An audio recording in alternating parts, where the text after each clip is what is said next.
జై Sriram.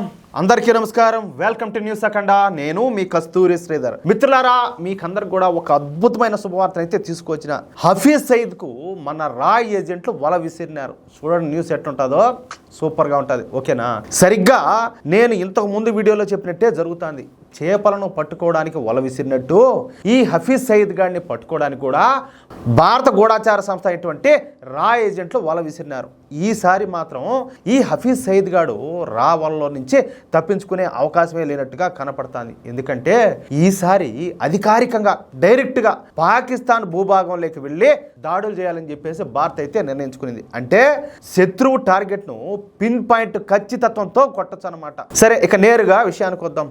Osama bin Laden తెలుసు కదా మీకు. వీడు జనవాసాలకు దూరంలో అబటాబాద్లోని ఒక 3 అంతస్తుల నివాస గృహంలో దాక్కున్నాడు. అందుకే ఈ ఒసామా బిన్ లాడెన్ను అమెరికా టార్గెట్ చేసి చంపగలిగింది. అంటే జనావాసాలు లేనటువంటి ప్రాంతంలో ఈ బిన్ లాడెన్ నివసించడం మూలంగానే అమెరికా లాడెన్ పైన కమాండో ఆపరేషన్ అయితే నిర్వహించి హతమార్చగలిగింది. అదే ఒసామా బిన్ లాడెన్ కనుక ప్రజల మధ్యన ఉన్నట్లయితే అమెరికా అంత ఈజీగా ఈ లాడెన్ను చంపగలిగేది కాదు. ప్రాణ నష్టం ఎక్కువగా సంభవిస్తుంది. కాబట్టి అమెరికా ఖచ్చితంగా వెనక్కైతే తగ్గేది. అందుకే అంతర్జాతీయ తీవ్రవాది అయినటువంటి ఈ హఫీజ్ సయీద్ గాడు లాహోర్లో జనాభా ఎక్కువగా ఉండేటటువంటి ప్రాంతంలో నివసిస్తాడంట.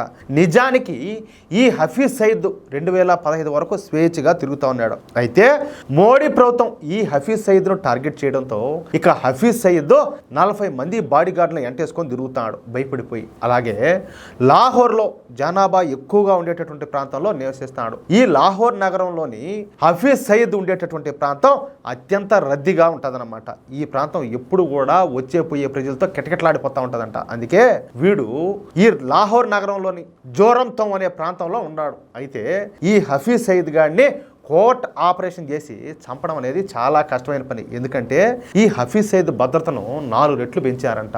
ఈ హఫీజ్ సయీద్ ఇంట్లో 20 మంది వరకు ఈ పని చేసేవాళ్ళు మహిళలంతా కూడా ఉంటారంట. ఇకపోతే ఈ హఫీజ్ సయీద్ ఇంటికి 4 కిలోమీటర్ల పరిధిలో ఈ సీక్రెట్ కెమెరాలన్నీ కూడా అమర్చారు. అలాగే ఇంటి భద్రతను డ్రోన్ కెమెరాలతో నిర్వహిస్తారు. ఇకపోతే ఈ హఫీజ్ సయీద్ ఇంటి చుట్టూరా కూడా ఈ పాకిస్తాన్ సైనికులు, అదేవిధంగా ఐఎస్ఐ ఏజెంట్లు, లష్కర్ తోయిబా తీవ్రవాదులు కాపలాగా ఉండారంట. కాబట్టి కోవర్ట్ ఆపరేషన్ కానీ సర్జికల్ స్ట్రైక్స్ కానీ చేసి ఈ హఫీజ్ సయీద్ గారిని చంపడం అనేది చాలా కష్టంతో కూడుకున్నటువంటి వ్యవహారం. ఎందుకంటే ఒకవేళ కోవర్ట్ ఆపరేషన్ నిర్వహించినట్లయితే అక్కడ ప్రాణ నష్టం అనేది ఎక్కువగా ఉంటుంది. సాధారణ ప్రజలు కూడా చనిపోయే అవకాశం ఉండదు. అందుకే మన సీక్రెట్ సర్వీస్ ఏజెన్సీ అయినటువంటి రా ఏజెంట్లు ఏంటంటే తెలివిగా ఒక పని చేశారు. అదేందయ్యా అంటే హఫీజ్ సయీద్ను అక్కడి నుంచి ఎలాగోలైతే కదిలించాలి, కానీ వాడు మాత్రం అక్కడి నుంచి కదలడం. కాబట్టి ఏదో ఒకటి చేయాలి కదా. అందుకే హఫీజ్ సయీద్కు సంబంధించినటువంటి వివరాలను అలాగే అన్ని డీటెయిల్స్ను మన రా ఏజెంట్లు లీక్ చేసేశారు కావాలనే, వాంటెడ్గా. అంతేకాకుండా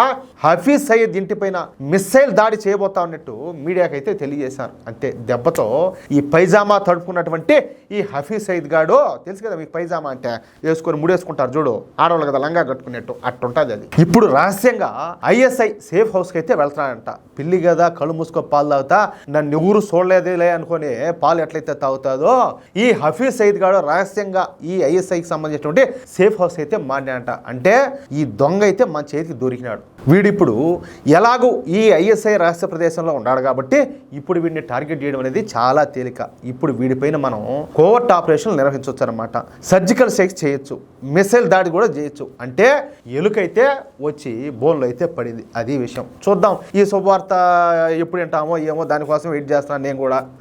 ఎందుకంటే రక్త పిశాచీడు ఎంత రక్తం తాగినా కూడా వీడికి ఆ దాహం అనేది తీరలా. ఎంతసేపటికి కూడా మన దేశాన్ని నాశనం చేయాలా, మన దేశంలో ఉండేటువంటి ప్రజలను ఏదో ఒక విధంగా సంపాలనేది వీడి లక్ష్యం అనమాట. చెప్పినా కదా రాక్షసుడు వీడు. కాబట్టి ఈ నరలోప రాక్షసుడిని ఖచ్చితంగా ఏదో సమయంలో అయితే మాత్రం అంత ముందించాల్సిందే. కానీ ఆ సమయం త్వరగా రావాలని చెప్పి నేను కోరుకుంటున్నాను భగవంతుడిని. ఏమంటారా మిత్రులారా? ఈ న్యూస్ కనుక మీకు నచ్చినట్లయితే ఖచ్చితంగా ఈ న్యూస్ నలుగురికి షేర్ చేయండి. అదేవిధంగా ప్రతి ఒక్కరు కూడా మీ యొక్క అమూల్యమైన అభిప్రాయాలను ఖచ్చితంగా కామెంట్ రూపంలో తెలియజేయండి. అలాగే ఇంతవరకు మీరు కనుక మన ఛానల్ను సబ్స్క్రైబ్ చేసుకున్నట్లయితే ప్రతి ఒక్కరు కూడా మన ఛానల్ సబ్స్క్రైబ్ చేసుకోండి, సపోర్ట్ చేయండి ప్లీజ్. జై శ్రీరామ్, జై హింద్.